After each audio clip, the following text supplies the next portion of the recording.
Perkenalkan, saya Nurul Asfiatin Soida. Di sini saya sebagai moderator yang akan memandu jalannya presentasi Organisasi Manajemen Perusahaan Industri atau OMPI. Pertama-tama saya akan mengenalkan kelompok saya. Nama kelompok saya yaitu yang pertama Ainun Nabila, CP130. Yang kedua yaitu Davino Alwan Fakrosi, CP133. Yang ketiga yaitu Desi Wulandari, CP138. Yang keempat Esra Sinaga, CP141. Yang kelima saya sendiri Nurul Asfiatin, CP170.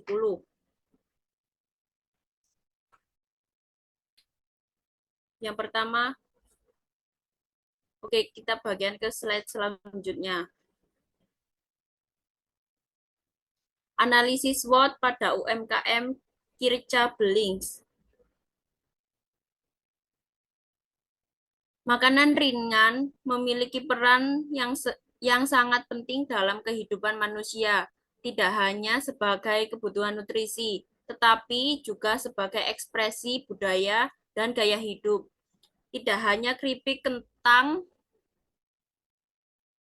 tidak hanya tidak hanya keripik kentang yang umum, tetapi juga keripik kaca yang populer di Indonesia yang terbuat dari bahan dasar yang unik dan disajikan dalam berbagai rasa yang menggugah selera.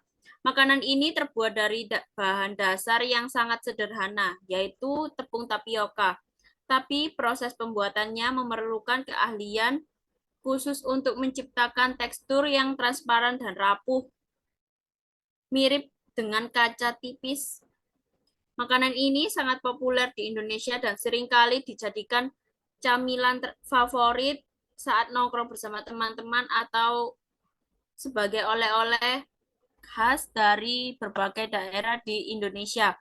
Karena keunikan dan teksturnya yang transparan dan rasa yang beragam, keripik kaca telah menjadi bagian penting dari warisan kuliner Indonesia dan merupakan salah satu bisnis industri yang populer.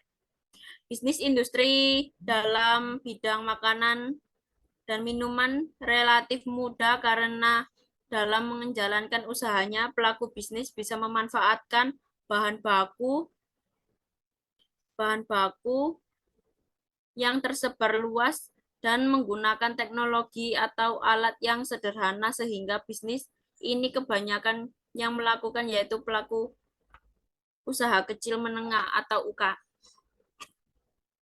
UKM.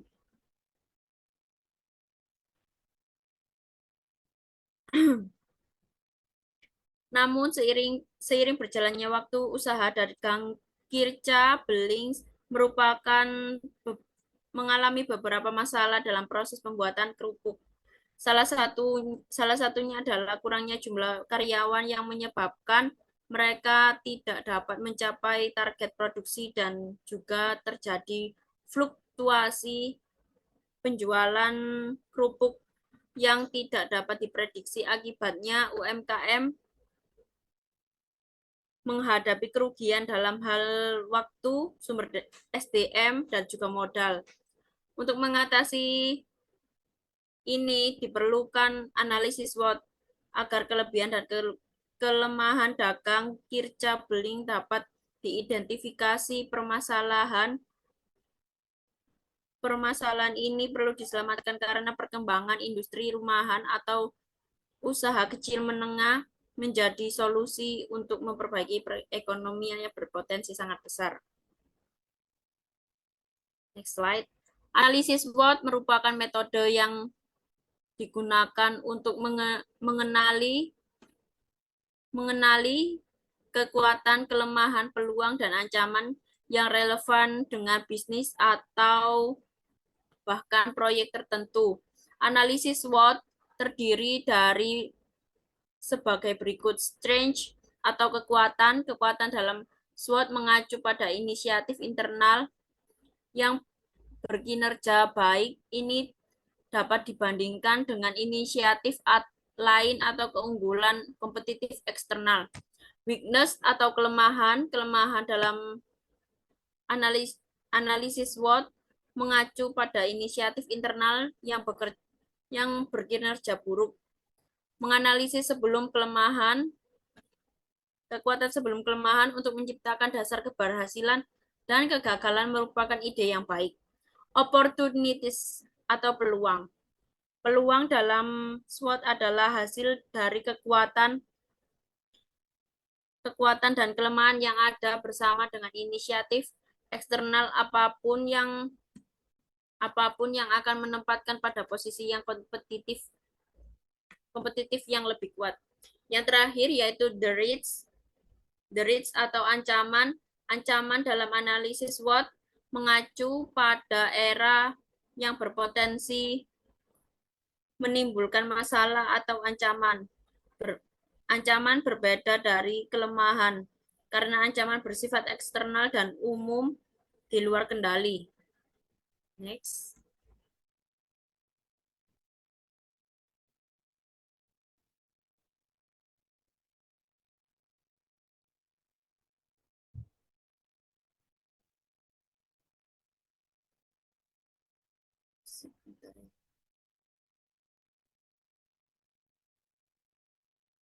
Akan digunakan untuk merencanakan menentukan posisi yang tepat dalam kuadran bisnis perusahaan. Langkah pertama adalah menghitung perbedaan antara kedua faktor internal dan kedua faktor eksternal. Setelah selisih tersebut dihitung, tahap berikutnya adalah menentukan posisi titik berdasarkan nilai selisih ini. Untuk faktor internal, jika hasilnya positif, titik pertama akan berada di sebelah kanan garis horizontal nilai 0. Dan sebaliknya, jika hasilnya negatif, sementara untuk faktor eksternal, jika hasilnya positif, titik kedua akan berada di bawah garis vertikal nilai 0. Dan sebaliknya, jika hasilnya negatif, setelah itu menghubungkan kedua titik ini akan menentukan lokasi kuadran yang strategi yang sesuai dengan perusahaan. Oke, selanjutnya akan dilanjutkan oleh Davino. Baik, selanjutnya adalah matriks IFAS dan IFAS. Internal Factorial Analysis Summary atau IFAS dan External Factorial Analysis Summary atau EFAS dilakukan untuk menentukan variabel-variabel yang termasuk dalam strength, weakness, opportunity, threat, SWOT yang dimiliki, di mana IFAS back tolong slide sebelumnya.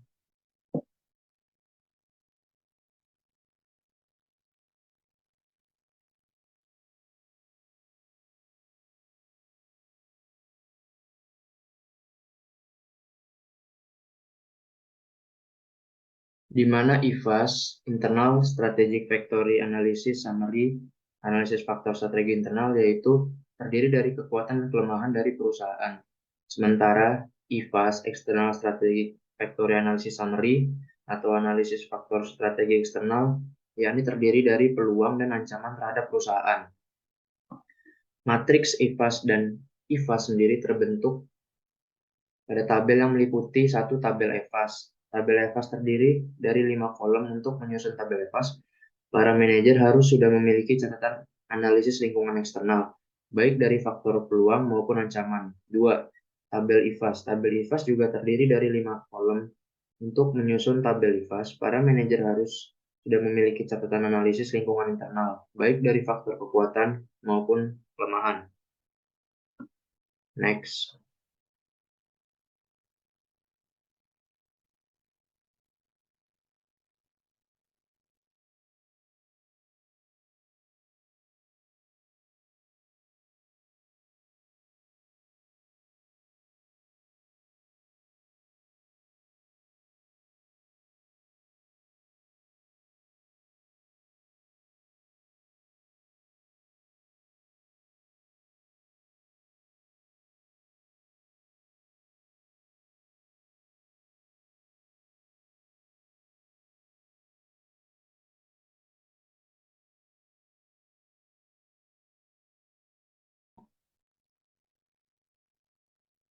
Pembahasan UMKM keripik kaca. 1. Perencanaan bisnis. Langkah awal yang penting dalam usaha UMKM keripik kaca adalah merencanakan bisnis secara matang. Ini termasuk analisis pasar, studi kompetitor, perencanaan modal, dan penentuan strategi pemasaran. 2. Bahan baku. Pastikan untuk memilih bahan baku yang berkualitas dan aman untuk dikonsumsi. Tepung tapioka atau tepung kanji adalah bahan dasar utama dan eh, belum belum selesai. 2. Bahan baku. Pastikan untuk memilih bahan baku yang berkualitas dan aman untuk dikonsumsi. Tepung tapioka atau tepung kanji adalah bahan dasar utama, dan Anda perlu memastikan pasokan yang stabil. 3. Proses produksi. Proses produksi keripik kaca melibatkan pencampuran bahan, penggilingan, pemotongan, dan penggorengan. Pastikan kebersihan dan keamanan dalam proses produksi, serta kualitas produk yang konsisten. 4. Rasa dan kemasan. Inovasi dalam varian rasa dan desain kemasan dapat membuat produk Anda lebih menarik bagi pelanggan. Pastikan rasa produk Anda memenuhi selera konsumen dan kemasannya menarik perhatian. 5. Pemasaran dan penjualan. Gunakan berbagai saluran pemasaran seperti toko online, medsos, pameran, atau kerjasama dengan pedagang lokal untuk mempromosikan produk Anda. Perluas jaringan pelanggan Anda dengan menjalin kerjasama dengan restoran, kafe, dan toko makanan lainnya.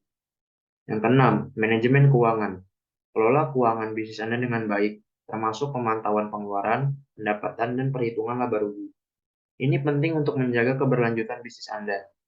Yang ketujuh, perizinan dan kepatuhan. Pastikan Anda memiliki semua izin dan sertifikat yang diperlukan dari instansi terkait. Selalu patuhi peraturan keamanan, pangan, dan standar kualitas. Oke, next slide-nya.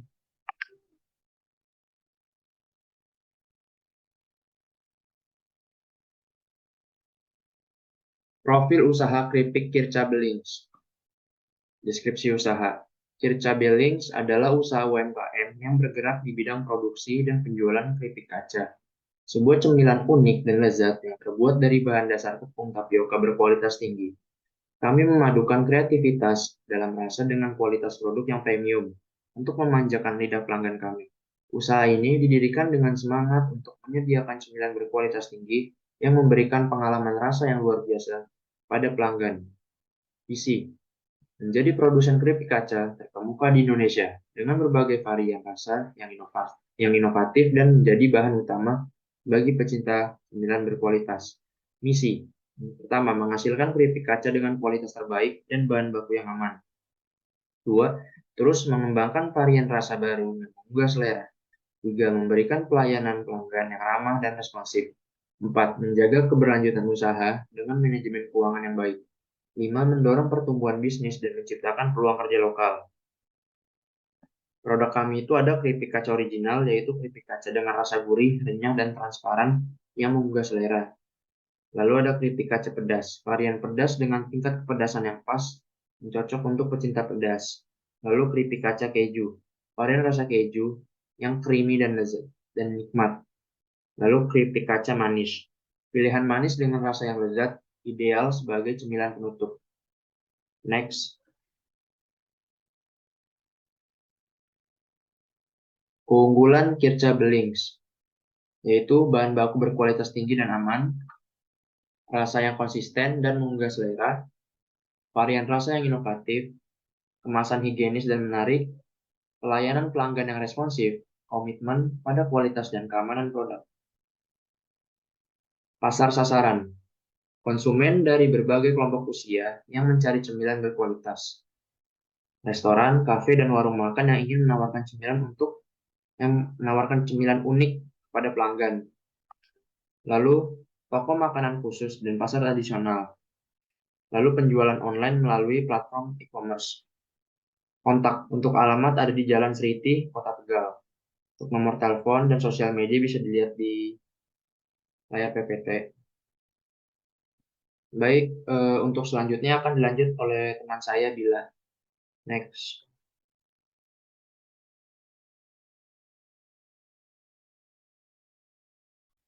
Ya, Terima kasih untuk tabel matriks EVAS yang seperti dijelaskan oleh teman rekan saya sebelumnya. Matriks EVAS itu digunakan untuk mengevaluasi faktor-faktor eksternal yang mempengaruhi sebuah bisnis. Faktor eksternalnya pada keripik kaca ini terdiri dari peluang pasar, persaingan industri, fluktuasi harga baku, tren makanan sehat, regulasi pangan, dan kesadaran makanan lokal dinilai. Bobot Bobot itu diberikan untuk menggambarkan tingkat kepentingan masing-masing faktor. Ada bobot, ada rating. Dan skor dihitung berdasarkan penilaian mereka. Jadi total untuk EVAS-nya sendiri itu ada 1,76. Menunjukkan bahwa ada peluang pertumbuhan, tetapi juga tantangan yang perlu diatasi dalam lingkungan eksternal bisnis keripik kaca kami, yaitu keripik kaca Blings. Next.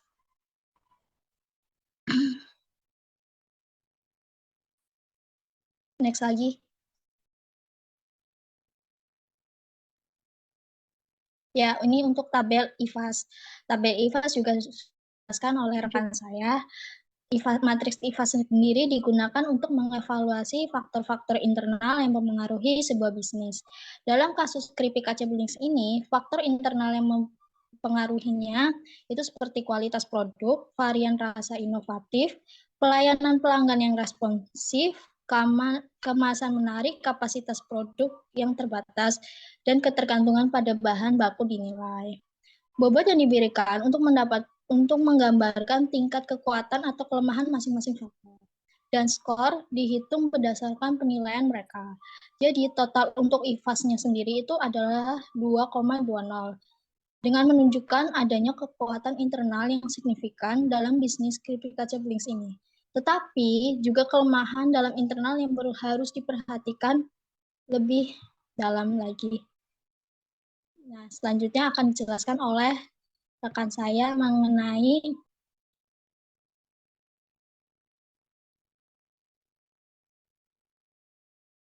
grafik.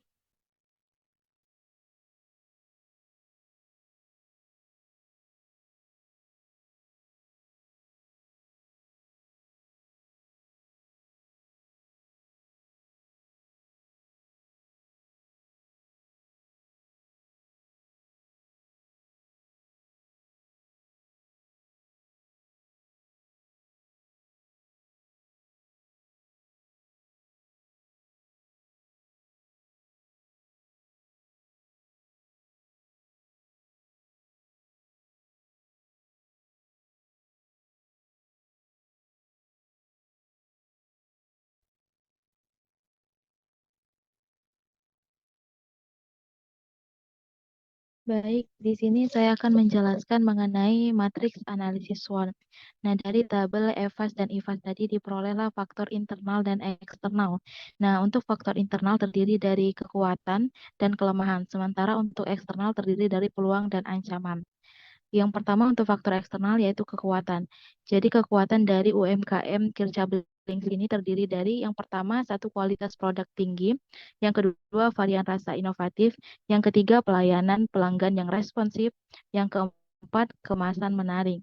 Sementara untuk kelemahan dari UMKM Kirca Blings ini terdiri dari kapasitas produksi yang terbatas, yang kedua ketergantungan pada bahan baku, yang ketiga jumlah pekerja yang terbatas. Sementara untuk faktor eksternal, itu terdiri dari yang pertama untuk peluang. Peluang dari UMKM Kirca Blings ini terdiri dari yaitu peluang pasar yang berkembang. Yang kedua, tren makanan sehat dan organik. Yang ketiga, kenaikan kesadaran masyarakat lokal. Sementara untuk ancaman dari UMKM ini terdiri dari yang pertama persaingan tinggi dalam industri, yang regulasi pangan yang ketat. Nah, dari faktor internal dan eksternal tadi, kita dapat menganalisis strategi yang akan digunakan. Nah, di sini terdapat 4 strategi. Yang pertama, strategi SO atau Strange Opportunity. Strategi tersebut terdiri dari yang pertama, untuk memperbanyak jaringan pasar distribusi untuk memperbarui konsumen. Ini diperuntukkan untuk S1, O1, O2, dan O3. Nah, sementara Yang kedua yaitu memperbanyak varian produk dengan harga yang terjangkau. Ini diperuntukkan untuk S2, S4, dan O1. Yang ketiga yaitu menjadi pemasok di warung terdekat. Ini diperuntukkan untuk S3, O1, O2, dan O3. Sementara yang keempat yaitu memberikan pelatihan untuk pekerja. Ini diperuntukkan untuk S1 dan S3. Kemudian untuk strategi yang kedua yaitu strategi weakness dan opportunity. Nah, terdiri dari 3 strategi. Yang pertama yaitu menjalin kerjasama dengan banyak pemasok bahan baku. Kembali ke slide sebelumnya. Nah, ini diperuntukkan untuk W1, W2, dan O1. Yang kedua, membuka lowongan kerja untuk ibu rumah tangga. Yang ini diperuntukkan untuk W1, W3, dan O3. Dan ketiga, yaitu mengikuti pelatihan pengusaha sekaligus memperkenalkan produk. Ini diperuntukkan untuk O1, O2, dan O3. Strategi yang ketiga yaitu strategi strength dan threat, yang terdiri dari memanfaatkan bantuan pemerintah, yaitu diperuntukkan untuk S1, T1, T2, dan T3. Yang kedua, membeli bahan baku ke petani langsung, diperuntukkan untuk T2 dan T3. Yang ketiga, yaitu mengikuti tren, diperuntukkan untuk S1, S2, dan S4.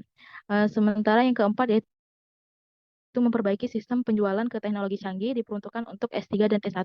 Dan strategi yang terakhir yaitu strategi weakness dan threat, yaitu terdiri dari memperbaiki sistem produksi menjadi lebih baik, diperuntukkan untuk W1, W2, W3, dan T1. Yang kedua, melakukan perhitungan biaya produksi dan laporan keuangan secara akurat, diperuntukkan untuk T1 dan T3. Dan yang ketiga yaitu membeli peralatan produksi yang canggih, diperuntukkan untuk W1, W3, dan T1. Next. Nah, selanjutnya ini akan dijelaskan mengenai diagram Cartesius. Nah, untuk diagram Cartesius, kita harus mencari titik potong terlebih dahulu. Nah, titik potong tersebut diperoleh dari angka yang diperoleh dari tabel EVAS dan IVAS. Nah, rumusnya yaitu sama dengan total skor kekuatan dikurang total skor kelemahan dibagi 2. Ini untuk sumbu X. Sementara untuk sumbu Y itu total skor peluang dikurang total skor ancaman dibagi 2. Nah, untuk sumbu X yaitu 1,7 dikurang 0,9 dibagi 2 diperolehlah yaitu titik dengan nilai 0,4. Sementara untuk sumbu Y yaitu 1,22 dikurang 0,74 dibagi 2 diperolehlah titik 0,24. Nah, bisa kita lihat di diagram bahwa UMKM Kircablings ini berada pada kuadran 1 yaitu kuadran growth atau pertumbuhan. Next.